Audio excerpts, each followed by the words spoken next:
준환이라는 분인데요. 선왕대신 할머니, 선왕각시 할머니라는 정확한 명패는 누가 오시는 거고 어떻게 오시는 거고 어떤 분이 오시는 겁니까? 제가 설명드리기 좀 어려운 부분이에요. 어려운 부분인데 기본적으로 여러분들이 앞으로 원칙은 이렇게 이해를 하셨으면 좋겠어요. 자, 명패라는 거 있잖아요. 명패. 명패라는 거는 어쨌든 이름이잖아. 이름인데 제일 가장 기본적인 거는 이름이라는 거는 여러분이나 내가 지어준다는 거예요. 특히 여러분이나 나도 여러분이나 내가 태어날 때 나 스스로 나를 정대감이라고 불러주십시오. 정무영이라고 불러주십시오. 안 했단 말이에요. 여기 이준환이라는 분도 본인이 스스로 태어나서 나를 이준환이라고 불러달라고 안 했단 말이에요. 이게 가장 큰 원칙이라는 거예요. 그래서 여러분에게 오시는 어떠한 할머니, 어떠한 조상님도 그분 스스로 나를 선왕각시라고 불러다오, 선왕대신 할머니라고 불러다오, 나를 불사할머니라고 불러다오라고 안 했다는 거예요. 근데 많은 무속인들이 이 말에 공감을 하는 이유는 할머니가 오실 때 그냥 아이고 내 새끼 불쌍하다고 오시는 거야. 여러분들이 지기를 느낄 때 아이고 머리야, 아이고 다리야, 아이고 배야 하지 실질적으로는 이분이 할머니인지 할아버지인지 이모인지 고모인지 조카인지 그 족보 자체도 모를 때가 허다해요. 여러분이 내 조상을 실렸을 때도, 여러분이 구슬하면서 남의 조상을 실렸을 때도, 제갓집 조상이 실렸을 때도 이 양반이 실렸을 때 진짜는 이 양반이 이모인지 고모인지 엄마인지 아버지인지 모를 때가 더 많다는 거예요. 다만 나하고 제갓집하고 무당이 내가 몸에 실렸을 때 내가 그 제갓집 조상의 사연을 얘기하다 보면은 제갓집이 먼저 알아보는 경우가 더 많더라는 거예요. 다만 내 조상이기 때문에 내 조상은 어느 경우 내가 보고 듣고 그분을 직접 상대해 본 경우 내가 빨리 알아듣죠. 우리 아버지가 위암으로 돌아가셨어. 근데 내가 갑자기 위가 아파. 아, 그럼 이 아버지인가 보다 이렇게 생각이 드는 거야. 근데 이 아버지가 장군님인지 신장님인지 도사인지는 여러분도 아버지도 말을 안 해요. 근데 아버지가 어느 경우에는 칼을 들고 오시는 분이 있어. 어느 경우에는 오방기를 들고 오시는 분이 있어. 그럴 경우는 우리 아버지가 오방기를 들었기 때문에 신장님이구나. 칼을 들고 왔기 때문에 우리 아버지가 장군님이구나. 이렇게 내가 생각하고 주변에 있는 선생님들이 그럼 네 아버지 장군님이네. 거기다가 우리 아버지가 6.25 전쟁 때 나가서 돌아가셨어. 그럼 네 아버지는 호국장군이네. 우리 아버지가 6.25 때 전쟁 나가서 죽은 건 아니고 6.25 때 그냥 도망가다가 피난 맞아다 폭격 맞아 죽었어. 그러면은 그냥 장군님이야. 그 차이가 있는 거지. 이렇게 어떤 분이 어떤 이름을 가져오는 게 아니라 어떤 분이 어떤 느낌으로 왔을 때 우리가 어떤 이름을 붙여드린다예요. 근데 그것이 대부분 공통적으로 크게 두 가지를 먼저 말씀드릴 때 우리가 보통 불사할머니 그러잖아요. 그랬을 때 불사님이라고 한다면은 요건 우리가 명칭상 신이라고 갖다 붙여. 신이라고. 그런데 할머니가 붙으면 이건 분명히 내 조상이라면 내 조상. 우리 할머니가 불사님 같은 모습으로 오시더라. 그때 우리 할머니가 오시는 모습이 이렇게 꽃갈 쓰고 하얀 옷을 입고 어떤 경우에는 염주를 목에 걸고 손에 들고 어떤 경우에는 할머니가 아니라 할아버지도 이런 모습으로 오시는 경우들이 있어요.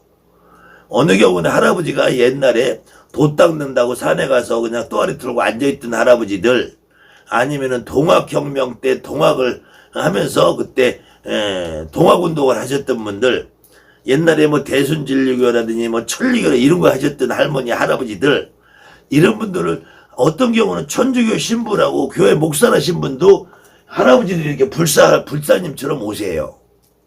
이거는 자기가 직접 자기 조상 할아버지가 교회를 다녔든지 천주교 신부를 했든지 천주교를 열심히 다녔든지 절에 다녔든지 중처럼 살았든지 스님처럼 사셨든지 도사처럼 처사처럼 살았든지 철학관을 했든지 풍수지냈든지 이런 할아버지가 있으면은 할아버지들도 이런 모습으로 와요. 그럴 때 우리가 그냥 불사 할아버지라고, 남불사님이다 그래요. 어떤 경우는 불사 할아버지라고 하죠. 그렇다고 남자가 여자가 구분 있는 건 아니란 말이야. 그때도 이렇게 오는 할아버지를 이런 이름으로 붙이자라는 거예요. 이런 이름으로. 그때 많은 분들이 이런 모습을 본단 말이에요. 이런 모습을. 그런데 어느 경우에는 우리 할머니가 분명히 하얀 옷을 입고 오는데, 하얀 옷을 입고 오는데 꽃가를 쓰진 않고, 하얀 옷을 입고 와. 근데 꽃가를 쓰진 않고 그냥 손에 방울붙이를 들고 오는 경우도 있어요. 그런 경우는 우리가 불사 할머니인데 대신 할머니 같은 모습이다 해서 불사 대신 할머니다. 어느 경우에는 이 할머니가 분명히 노란 옷을 입고 와. 노란 옷을 입고 오는데도 이런 경우에는 이 불사 대신 할 수도 있어요.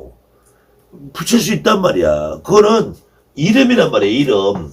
아니면은 노란 옷을 입고 하얀 옷을 입고 와도 어떤 할머니는 불사 할머니라고 안 불러주고 우리 할머니는 대신 할머니라고 부를 수도 있는 거야. 이거는 여러분이나 내가 정하기 나름이에요. 다만 무당들 사이에서도 공통적으로 서로 간에 이해할 수 있는 이름이라는 게 있단 말이야.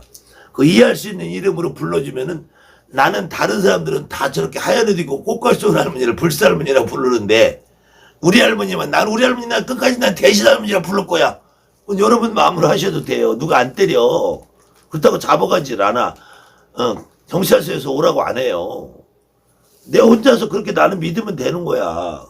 아니면 꽃갈 쓰고 하얀 옷 입고 와서 우리 할머니 나는 오늘부터 우리 할머니 신장님이라고 부를 거야. 부르세요. 괜찮아요. 근데 지금 이분의 질문처럼 어떤 경우에 선왕할머니, 어떤 경우 선왕각시, 어떤 경우 선왕아씨, 어떤 경우 선왕대신이라고 하느냐. 이거는 자, 선왕이라는 말이 붙으면 이것도 마찬가지 우리가 선왕이라는 선왕신이라고 할 수 있겠어요. 선왕신. 보통 선왕이라고 부를 때 우리 무당들이 선왕이라는 용어를 많이들 복잡하게 헷갈리게 써요. 근데 이 선왕이라고 쓸 때 한글로 선왕이라고 쓸 때는 요게 가장 정확한 말이고요. 요거를 이렇게 성왕이라고 쓰시는 분도 있어요. 성왕. 요렇게 성왕. 그럴 때는 성의 왕이다. 성의 왕. 이 성이라는 거는 지금 한양 도성에 무슨 한양에 성이 이렇게 성곽이 있고 이런 뭐 한양이든지 여기 수원 화성이든지 고구려 뭐 무슨 성이든지 나간읍성이든지 이런 성이 아니라 무당은 지금 신당이 있는 내 신당인 이 자체가 하나의 성이고 이 자체가 하나의 나라란 말이야. 이 하나의 나라. 내 신당 자체가 하나의 성이란 말이야. 성. 그랬을 때 성왕이라고 부를 수도 있어요. 그 다음에는 먼저 돌아가신 분이니까 선왕이라고 부를 수도 있어. 또 어떤 때는 이 성왕이라고 부를 수 있고 어떤 때는 이거를 중국 한문식으로 성황이라고 할 수도 있어요. 성황. 그런데 중국 애들은 중국 도교에서는 성황신도 90%가 다 할아버지라고 그래. 예라고 그래. 성황예. 중국 발음 청황예 그래요. 예 그러지. 할아버지. 중국 애들은 조항신도 여러분들이 태화를 검색해보세요. 네이버나 이런데 조항신도 중국 애들 다 남신으로 그려놨어. 중국 애들은 여신을 잘 안 그려요. 뭐 서왕모라든지 이런 거 맨못 빼놓고는. 그때 이 도대체 그럼 선왕이라는 게 왜 어떤 분들이 자기가 선왕이라는 모습으로 나한테 다가오느냐. 이거는 이 선왕이라는 거는 주로 이제 나무란 말이에요. 나무 돌무더기. 이 동북아시아에서는 주로 성왕이라는 의미는 나무가 큰 나무가 있는 거. 보통 여러분들 집 마을이나 이런 데 가면은 선왕나무 그러잖아요. 그 다음에 어디 고개 같은 데 마루 같은 데 넣으면 돌무더기 이렇게 쌓아놓고 있잖아요. 이런 데를 보통 선왕이라 그러는데 이 선왕나무, 이 나무에 보면 기본적으로 이렇게 나무가 있으면 여기에 오색천 같은 걸 주로 걸어놓는단 말이에요. 오색천을 걸어놓는단 말이에요. 그래서 이 주로 여러분 조상님 중에서 선왕할머니다, 선왕각시다, 선왕아시다, 선왕대시다 이런 이름을 붙여주시는 분들은 주로 약을 먹었든지 목을 매달아서 돌아가셨든지 아니면은 여자들로서는 아기를 낳다가 돌아가신 분, 아기. 이걸 우리는 해산말명이라 하죠. 해산말명이라 그래요. 애를 뵙고 낳고 산후가리를 잘못해서 그 애는 탯줄하고 연결되어 있단 말이에요. 탯줄로 엄마하고. 그래서 이 나무나 돌무더기에 왜 약을 먹고 맥이 이렇게 되냐. 나무나 돌무더기에 하면 천을 걸어놓듯이 줄을 걸어놓는단 말이에요. 줄을. 그래서 이 선왕이라는 이 마을에서 저 마을로 가는 경계선이고 그 경계선이라는 거는 또 하나의 줄 같은 형상으로 돼 있단 말이에요. 그래서 보통 선왕 할머니다 그러면은 약을 먹든 목을 맸든 이런 분들이 족보상 20살에 죽든 30살에 죽든 족보상 할머니일 경우에 선왕 할머니라는 이름을 붙일 수 있고요. 같은 할머니가 젊어서 죽었다. 그러면은 실질적으로는 할아버지의 부인 되는 할머니들은 아무리 젊어서 죽어도 각신 아씨란 이름을 붙이고 오지 않아요. 그런 경우는 대부분 할머니인데 어느 경우는 고모나 이모 같은 경우 고모나 이모는 젊어서 결혼을 못하고 죽은 경우 이런 경우는 각신 아씨라고 그래. 그런 경우는 또다시 우리가 작은 엄마 큰엄마 작은 할머니 큰할머니 이런 분들이 결혼을 해서 돌아가신 분은 할머니라는 이름도 붙이지만 대신이라는 이름도 붙여줘서 우리가 구분을 짓는 거예요. 우리가 구분을 짓는 거지 그분들이 그렇게 이름을 불러달라고 하진 않아요. 다만 이렇게 선왕각시나 선왕아씨 이렇게 아니면은 젊어서 죽은 선왕대신 이런 분들을 이름하여 또 다른 말로는 우리가 꽃대신이다 그래. 꽃대신. 젊어서 죽었다. 족보상 할머니도 꽃대신이라는 이름을 붙여줄 수 있어. 족보상 이모도 족보상 고모도 족보상 큰엄마도 족보상 작은엄마도 족보상 우리 할아버지의 첫 번째 할머니 두 번째 할머니 세 번째 할머니 첩할머니 본할머니 이런 분들도 만약에 젊어서 돌아가셨다.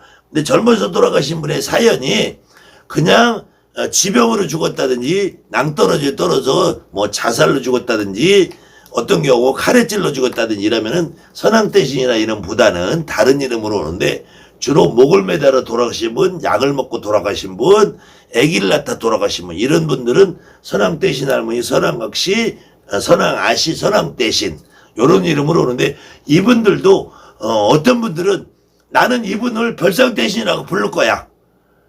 근데 우리 이 목 매달아주는 이 고모가 올 때 막 작두를 타고 오던데 그러면은 나는 작두 대신 할머니라고 부를 거야. 우리 고모를 작두아씨라고 부를 거야. 해도 상관없어요.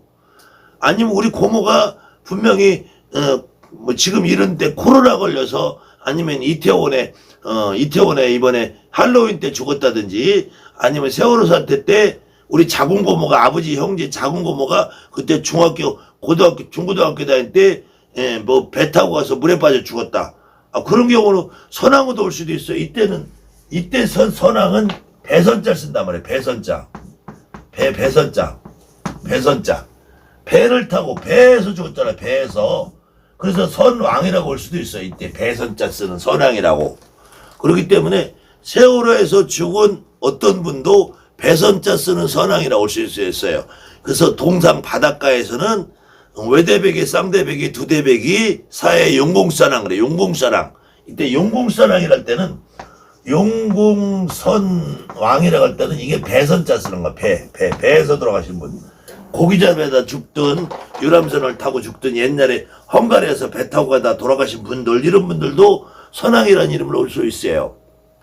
반드시 어떤 이름을 붙여놓은 게 맞냐 틀리냐가 아니라 어떤 이름을 붙여줬을 때 어떤 조상의 어떤 사연과 부합되고 합치돼서 내가 이해하기 쉽고 제3자들이 이해하기 쉽고 그분이 그 특징을 정확하게 표현할 수 있느냐라는 이름이 중요한 거라는 거야. 그것이 우리가 명패라는 것은 많은 분들이 직접 경험해 보니까 우리 할머니는 그런 거 안 되던데요.